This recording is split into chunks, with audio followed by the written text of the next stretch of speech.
Welcome to our YouTube channel electrical finger tips. मैं आपका दोस्त और होस्ट अनीस आप सभी का अपने यूट्यूब चैनल पर तहे दिल से स्वागत करता हूं। दोस्तों, आज एसएससी जेई का लास्ट पेपर था और आज जो 3 दिन का पेपर चला उसका लास्ट डे था। आज एसएससी जेई पेपर का जो एंड है वो हो चुका है और तीनों शिफ्ट में जो इलेक्ट्रिकल की पेपर थी, चाहे सिविल को या मैकेनिकल की हो, सारे शिफ्ट की सारे ब्रांचेस की पेपर जो है वो समाप्त हो चुका है।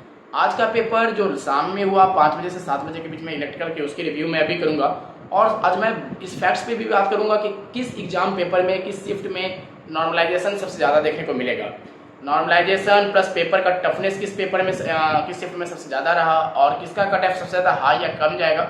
आज सभी फैक्ट्स पे हम बात करेंगे, लेकिन सबसे पहले आज हम जान लेते हैं कि आज का पेपर जो है वो कैसा रहा और क्या क्या क्वेश्चन उसमें पूछे गए। तो मैंने एक रिव्यू लिया स्टूडेंट सबसे और यहाँ पे आपको मैं बता रहा हूँ कि आज के पेपर का जो लेवल है वो किस तरह से था। बच्चों ने मैक्सिमम एवरेज बच्चों, फिर जो एवरेज सुपर स्टूडेंट्स हैं उन्होंने कितना मैक्सिमम अटेम्प्ट लिया है। तो देखिए, आज मैं बात कर रहा हूँ लास्ट डे 11 अक्टूबर के शाम वाली शिफ्ट की 5 से 7 के बीच की। तो सबसे पहले मैं आपको ये बता दूं कि जो एक एवरेज जो अटेम्प्ट है स्टूडेंट्स का वो 165 टू 170 है। ठीक है, इस बात को याद रखना है कि एक एवरेज जो अटेम्प्ट बच्चों ने लिया कि एवरेज से ऊपर थोड़ा बढ़ के लिया, वो 165 टू 170 है। ये एवरेज एक अटेम्प्ट है बच्चों का।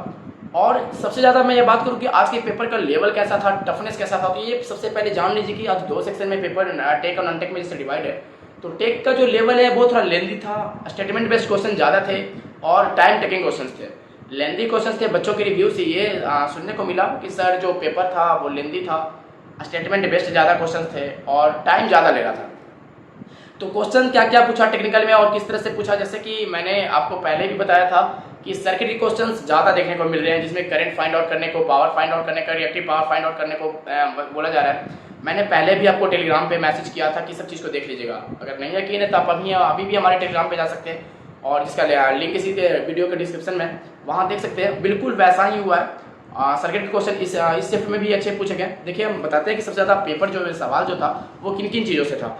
पेपर सबसे पहले तो जान लीजिए सर्किट के सवाल। सर्किट के सवाल 4 से 5 सर्किट के सवाल आपको देखने को मिल गए। इसमें भी सर्किट के सवाल थे, 4 से 5 क्वेश्चन इसमें सर्किट के पूछे गए।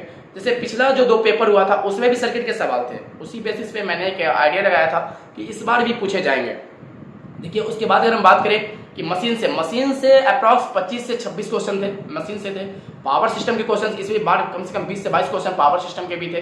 बेसिक इलेक्ट्रॉनिक्स भी पूछे गए, मेजरमेंट भी रहा, लेकिन सबसे ज़्यादा जो डोमिनेटिंग रहा वो मशीन और आपका पावर सिस्टम रहा। इस बात को ध्यान रखिए। स्टेटमेंट बेस्ड जो क्वेश्चंस थे उन्होंने परेशान किया है। टेंडर्स के भी क्वेश्चन थे, टेंडर्स के और मैनेजमेंट भी इस बार इंक्लूड किया, मैनेजमेंट को भी पेपर में डाला। टेंडर और मैनेजमेंट से मिलाकर 4 क्वेश्चन थे अप्रॉक्स। जैसा स्टूडेंट्स ने बताया कि 3 से 4 क्वेश्चन से ऊपर ही थे मैनेजमेंट और टेंडर के मिलाकर। फिर देखिए, हम अगर बात करें तो रिएक्टिव पावर पूछा गया फाइंड आउट करने के लिए, अपेरेंट पावर पूछा गया फाइंड आउट करने के लिए। फिर से उसके बाद अगर बात करें तो फिर आपका जो सिंक्रोनस मशीन है उससे भी क्वेश्चन थे। ट्रांसफार्मर में इंटरलिविंग समथिंग एक क्वेश्चन था कि इंटरलिविंग क्यों करते हैं, जो लीकेज से लीकेज से जो संबंधित क्वेश्चन है वो भी पूछा गया। फिर आपसे वो भी पूछा गया कि मतलब कि स्टेप कोड हम क्यों यूज करते हैं ट्रांसफार्मर में, ये भी सवाल आपसे पूछा गया। लीकेज से मैग्नेटाइजिंग करंट पूछा गया। फिर से इंडक्टेंस फाइंड आउट करने के लिए भी पूछा गया। देखिए, एक सवाल था जिसमें कि म्यूचुअल इंडक्टेंस फाइंड आउट करने को कहा गया, जिसमें L1 L2 समथिंग दिया हुआ था और कुछ सर्किट डायग्राम वगैरह दिए हुए थे, जिसमें म्यूचुअल इंडक्टेंस फाइंड आउट करने को कहा गया। फिर से अगर हम बात करें डीसी मशीन, तो डीसी मशीन तो फेवरेट है, वो भी 3 से 4 क्वेश्चन देखने को मिल गया, उसमें वहाँ भी क्वेश्चन थे। फिर एक जो सबसे इंपॉर्टेंट 1 से 2 क्वेश्चन था वो विंड टरबाइन से भी क्वेश्चन था कि विंड टरबाइन से भी क्वेश्चन पूछा गया कि विंड टरबाइन से समथिंग कहाँ यूजेज है वगैरह, ऐसा था। और जैसे कि अगर एवरेज हम बात करें तो एवरेज जो पेपर मतलब कि था वो एक लेंदी पेपर था, ये बात मान लीजिए लेंदी था। कल का जो पेपर था वो भी स्टेटमेंट बेस्ड था, लेकिन आज का जो पेपर था उसके रिस्पेक्ट में ज़्यादा लेंदी आज स्टूडेंट्स बोले कि सर ज़्यादा लेंदी था। अगर हम वही बात करें आपके उसके ननटेक की तरफ, तो ननटेक में देखिए, मैंने पहले भी बोला था कि सेंसस का क्वेश्चन हर शिफ्ट में आ रहा है। पहले ही मैंने प्रिडिक्ट किया था कि सेंसस के क्वेश्चन अगर इसने उठाए हैं, वहाँ से पेपर उठा रहा है, अराइज कर रहा है क्वेश्चन, डैट मीन्स कि इस बार भी इस पेपर में भी वो क्वेश्चन फ्रेम करेगा। तो सेंसस के 4 से 5 क्वेश्चन देखने को सेंसस से भी मिले। देखिए, सेंसस के मैं कुछ क्वेश्चन बता दूं। सबसे पहले तो ये पूछा कि जो साक्षरता दर है वो पूछा, एक क्वेश्चन था बिहार में। फिर उसके बाद आपको पूछा गया जनसंख्या सबसे ज़्यादा किस स्टेट में कम है, ये सबसे फिर क्वेश्चन पूछ लिया। साक्षरता दर वाला भी सवाल पूछा। फिर ये पूछा कि 2001 के रिस्पेक्ट में 2001 के रिस्पेक्ट में 2011 में अभी तक कितना % साक्षरता दर बढ़ा है, ये भी सवाल आपसे पूछा। फिर एक क्वेश्चन सेंसस का और था, लेकिन वो क्वेश्चन भी स्टूडेंट ने क्लियर नहीं किया। लेकिन ओवरऑल सेंसस से 4 क्वेश्चन थे, ये बात जान लीजिए। फिर जो करंट अफेयर आपके पूछे गए वो 2022 के मैक्सिमम थे, मैक्सिमम करंट अफेयर 2022 से उन्होंने पूछे हैं। आर्टिकल भी पूछा गया, राष्ट्रपति का क्षमादान पूछा गया, प्रधानमंत्री का जो नियुक्ति है उससे संबंधित आर्टिकल पूछे गए, 2 आर्टिकल से सवाल थे।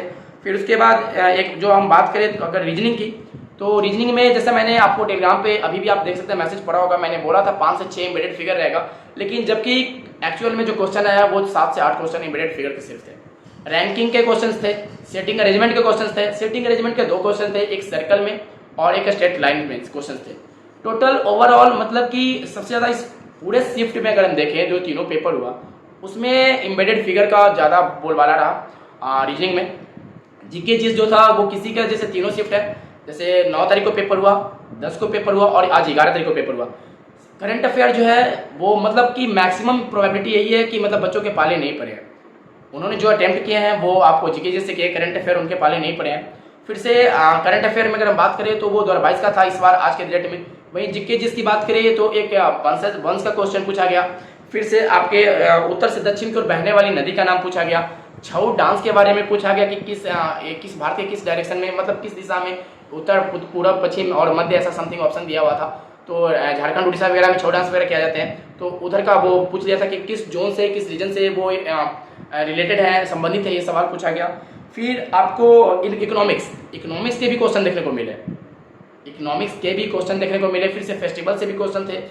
ओवरऑल पेपर जो था एक मतलब कि एवरेज से ऊपर पेपर था, इस बात को ध्यान रखिए। पेपर इजी नहीं था, बच्चों ने अगर अटेम्प्ट 160, 165, 170 ले रहे हैं तो मतलब वो पेपर इजी नहीं हो सकता है, क्योंकि जो पेपर इजी होगा और थोड़ा अच्छा होगा एटलीस्ट वो उसमें बच्चा 180 तो अटेम्प्ट लेगा ही लेगा। तो ओवरऑल इस पेपर का रिव्यू ये है कि पेपर ए भी लेंदी था, ए भी मतलब कि बच्चों ने ज़्यादा अटेम्प्ट नहीं किए, इसमें भी 160 to 165 अटेम्प्ट किए। तो हम बात करेंगे अब नॉर्मलाइजेशन की बात करेंगे कि किस पेपर में सबसे ज़्यादा नॉर्मलाइजेशन होने की चांसेस है, कहाँ से वो पोर्शन है जहाँ पे कि बच्चों का मार्क्स जो है अफेक्ट करेगा, कौन सा शिफ्ट का पेपर। तो हम आज 2-3 फैक्ट्स पे बात करेंगे, लेकिन ये बात जान लीजिए कि पेपर का टफनेस, अगर हम बात करें कि पेपर का टफनेस जो है 9 अक्टूबर, 10 अक्टूबर और 11 अक्टूबर, मतलब तीनों दिन जो कंबाइंड पेपर हुआ उसमें सबसे ज़्यादा किसका रहा। तो देखिए ऑन एंड एवरेज अगर हम बात करें तो 10 तारीख जो कल की पेपर हुआ और आज का पेपर हुआ, ये विथ रिस्पेक्ट टू 9 तारीख के पेपर के ज़्यादा मतलब कंपैरेटिवली हार्ड थे और लेंदी स्टेटमेंट बेस्ड क्वेश्चन थे। 9 तारीख का जो पेपर था वो इन दोनों के रिस्पेक्ट में थोड़ा ईजी था और मॉडरेट था, लेकिन ये जो दोनों पेपर हुआ 10-11 वो थोड़ा मॉडरेट से ऊपर था, डेट मीन्स कि लेंदी था, स्टेटमेंट बेस्ड था। देखिए क्वेश्चन हार्ड नहीं होता है, बस टाइम टेकिंग के मेन जो फैक्टर अफेक्ट करता है आपके मार्क्स को और आपके स्कोर को, वो होता है टाइम मैनेजमेंट। तो टाइमिंग ज़्यादा अगर ले लिया डेट मीन्स आप कम अटेम्प्ट कर पाएंगे। इसी बेसिस पे आपके पेपर को टफनेस को डिसाइड कर दिया जाता है कि पेपर टफ था। तो बच्चों के जो मैक्सिमम अटेम्प्ट होते हैं उस पर और मैक्सिमम अटेम्प्ट के साथ एक्यूरेसी, इस पर नॉर्मलाइजेशन का फैक्टर होता है। नॉर्मलाइजेशन का फैक्टर जो हाईएस्ट अटेम्प्ट होता है प्लस हाईएस्ट एक्यूरेसी होता है उसके बेसिस पे डिसाइड किया जाता है। तो ओवरऑल अगर हम तीनों पेपर में कहें तो सबसे ज़्यादा जो पेपर का टफनेस देखने को मिला वो 10 और 11 का था। 10 और 11 एवरेज मतलब दोनों की सेम कंबाइंड था, दोनों में कंपेयर करना मुश्किल है क्योंकि जो पेपर में दोनों पेपर में शिफ्ट में अटेम्प्ट किए हैं उसके बेसिस पे डिसाइड होगा। लेकिन जो पेपर 10 और 11 है वो 9 के रिस्पेक्ट में थोड़ा टफ था, इस बात को ओवरऑल ध्यान रखना है। फिर यदि हम बात करें कि कुछ पेपर में जैसे कि तीनों शिफ्ट में जो पेपर हुआ उसमें करंट अफेयर्स तीनों में मैंने पहले भी प्रिडिक्ट किया कि किसी में भी पल्ले नहीं पड़ा, जीके जिस बच्चे ने स्टूडेंट्स ने बनाया, लेकिन जो करंट अफेयर्स हैं वो ज़्यादा मतलब कि हवा नहीं लगी है। और हम अगर ये बात करें कि जो रीजनिंग के बारे में भी था तो रीजनिंग भी जो ओवरऑल था वो एम्बेडेड फिगर से था, ये भी मैंने आपको डील कर दिया। तो नॉर्मलाइजेशन की अगर हम बात करें तो दोस्तों सबसे ज़्यादा नॉर्मलाइजेशन देखने को मिलेगा तीनों शिफ्ट के जो पेपर थे, तीनों डे के जो पेपर थे, तो ज़्यादा चांसेस है कि 10 और 11 और 10 में भी तो पेपर टफ था, लेकिन उसके रिस्पेक्ट में जो स्टूडेंट्स ने बताया कि पेपर 11 का लेंदी है, तो ज़्यादा मुझे अप्रॉक्स जो चांसेस लग रहे हैं वो 10 और 11 में ही नॉर्मलाइजेशन का ज़्यादा लग रहा है कि इन दोनों के डे को जो शिफ्ट का जो पेपर था नॉर्मलाइजेशन इन्हीं दोनों में सबसे ज़्यादा देखने को मिलेगा, क्योंकि पेपर लेंदी था, बच्चों ने अटेम्प्ट कम कर पाए क्योंकि टाइमिंग उनके पास बच नहीं पाया। तो यही है कि जो पेपर आपका जो नॉर्मलाइजेशन का फैक्टर है वो इन दोनों पेपर दोनों शिफ्टों में ज़्यादा रोल प्ले करेगा, जिनके एक्यूरेसी जो है थोड़ा मेंटेन होगा अटेम्प्ट के बावजूद, उनका इस बार रिजल्ट डेफिनेटली बन जाएगा। देखिए अगर आपने 170 भी अटेम्प्ट लिया और अगर आपने एक्यूरेसी 180 to 85% मेंटेन रखा है, 80 से 85% अगर आपने एक्यूरेसी मेंटेन रखा है तो डेफिनेटली आपका स्कोर बनेगा, डेफिनेटली इस बात के लिए टेंशन नहीं ले। कट ऑफ की भी हम बात करेंगे, लेकिन कट ऑफ की बात तब करेंगे जब आंसर की बढ़िया से आ जाएगा। आंसर की आ जाएंगे, रिस्पॉन्स की में देखेंगे कि कितना क्या एक स्कोर एवरेज बन रहा है, उसके बाद हम कट ऑफ का सही एनालिसिस कर पाएंगे। क्योंकि अभी करना एक तरह से वो एक मतलब प्रेडिक्शन हो जाएगा, लेकिन वो सही चीज़ नहीं होगा। लेकिन हम चाहते हैं कि आप लोग जो है स्कोर सेफ स्कोर में रहना, सेफ जोन में रहने के लिए एटलीस्ट 140 आपके रिजर्व में आपके स्कोर होने चाहिए। क्योंकि एज यू नो डैट कि 124 सीट्स हैं सिर्फ ओनली, और उसमें मैकेनिकल भी कंबाइंड है, बीटेक वाले भी अलाउड है, डिप्लोमा भी अलाउड है। तो 124 सीट्स में अगर आपको एक सीट्स लेना है तो डैट मीन्स कि आपको अनरिजर्व कैटेगरी में अगर आप आते हैं तो 140 प्लस आपका स्कोर होना चाहिए, डेफिनेटली होना चाहिए प्री क्वालिफाइंग के लिए। और ओबीसी की बात करें तो ओबीसी भी उससे कम नहीं रहेगा, क्योंकि ओबीसी बच्चे मतलब कि अनरिजर्व कैटेगरी में जो स्टूडेंट्स अप्लाई करते हैं उससे बहुत ज़्यादा बच्चे ओबीसी कैटेगरी के होते हैं जो अप्लाई करते हैं फॉर्म और जो एग्जामिनेशन देते हैं। एटलीस्ट अगर रेशियो मतलब रेशियो में लिया जाए तो कहीं ना कहीं वो रेशियो 2:5 या 2:6 के रेशियो में आ जाता है, 1:3 रेशियो में आता है रिजर्व कैटेगरी और ओबीसी का। ओबीसी के बच्चे ज़्यादा हैं तो इसके भी कट ऑफ उससे कम नहीं जाएंगे, 140 के करीब ही ओबीसी के भी कट ऑफ रहेंगे, ये बात तो आप जान लीजिए।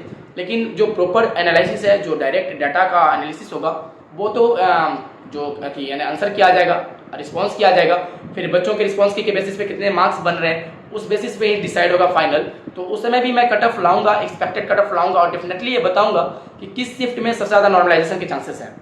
आंसर की आने के बाद वो क्लियर हो जाएगा, वो मैं लाऊंगा एक वीडियो के थ्रू आप लोग को अपडेट कर दूंगा, डेफिनेटली करूंगा, और बताऊंगा कि सबसे ज़्यादा जो नॉर्मलाइजेशन है वो किस पेपर में होने वाला है। देखिए तीनों पेपर के साथ साथ मैं एक चीज़ और ऐड जो आपको करना चाहता हूँ कि जो सबसे ज़्यादा रोल प्ले करेगा इस बार, जो रिजल्ट में सबसे ज़्यादा रोल प्ले करेगा वो सिर्फ आपकी एक्यूरेसी का करेगा, ये बात को याद रखिए। क्योंकि सभी बच्चों ने अटेम्प्ट इस बार एवरेज ही लिए, ज़्यादा अटेम्प्ट नहीं है।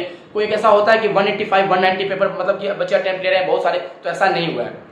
इस बार तीनों जो शिफ्ट पेपर हुआ उसमें 180 85 अटेम्प्ट करने वाले बच्चे बहुत कम हैं, बहुत कम ही बच्चे हैं जो 185 190 ऐसे समथिंग स्कोर की अटेम्प्ट लिए हैं। तो इस बात को ध्यान रखिए कि अगर आपने 170 भी अटेम्प्ट लिया है that is a good attempt, अगर आपने एक्यूरेसी मेंटेन रखा है। एक्यूरेसी मेंटेन रखा है, अगर आप 150 भी सही कर जाते हैं 170 में, अगर आप 145 भी सही कर जाते हैं डैट मीन्स कि 25 आपके गलत हुए, डैट मीन्स आपके 6 नंबर जाएंगे, डैट मीन्स आप 139 के अप्रॉक्स रॉ मार्क्स आपके रहेंगे। हाँ, अगर आपने 170 अटेम्प्ट लिए हैं और अगर उसमें आपके 25 क्वेश्चन भी मतलब गलत चले गए तो मतलब कि आपके 6 नंबर नेगेटिव जाएंगे, डैट मीन्स 145 आपके ऐसे थे और उसमें से 6 नंबर आप अगर रिड्यूस करते हैं that means 139 is your raw score, that is a good score. Definitely अगर उसमें नॉर्मलाइजेशन 2-3 नंबर का भी होता है, 5 नंबर का भी होता है, तो आप डेफिनेटली है कि प्री के लिए क्वालिफाई कर जाएंगे। तो 170 इस बार के लिए एक बहुत अच्छा गुड अटेम्प्ट है। अगर एक्यूरेसी आपने मेंटेन रखा है जैसे मैंने बोला तो डेफिनेटली आपका प्रीलिम्स में जो इस बार है स्कोर रिजल्ट बन जाएगा। आप लोग एक बार जब आंसर किया जाएगा उसके बाद मैं पूरा क्लियर कर दूंगा कितना कट ऑफ जा सकता है, और मैं पूरी अच्छे से इस बार मेंस के लिए भी पूरा गाइडअप करूंगा आप लोगों को कि मेंस की तैयारी कैसे करने हैं, कौन कौन से बुक्स पढ़ने हैं। उसके लिए आपको हमारे टेलीग्राम से भी जुड़ जाना है, क्योंकि वहाँ पे मैं बुक्स वगैरह पीडीएफ्स वगैरह और भी जो क्वेश्चंस वगैरह होते हैं उसके पीडीएफ्स वगैरह मैं डालते रहता हूँ। तो आपको हमारे ग्रुप से जुड़ जाना है, हमारे टेलीग्राम से जो चैनल है उससे जुड़ जाना है, और हमारे इस चैनल को भी सब्सक्राइब कर लेना है ताकि आपको रेगुलर अपडेट्स मिलते रहे। चलिए, तो फिर यही एनालिसिस है, यही डाटा है, और शुभकामनाएं हमारी आपके साथ हैं कि आपका इस बार रिजल्ट हो और आप मेंस में बैठे और मेंस भी क्रैक करें। चलिए फिर मिलते हैं नेक्स्ट वीडियो में जब आपका अपडेट लाएंगे कट ऑफ के साथ। फिर मिलते हैं नेक्स्ट वीडियो में, तब तक के लिए थैंक यू। जय हिंद, जय भारत।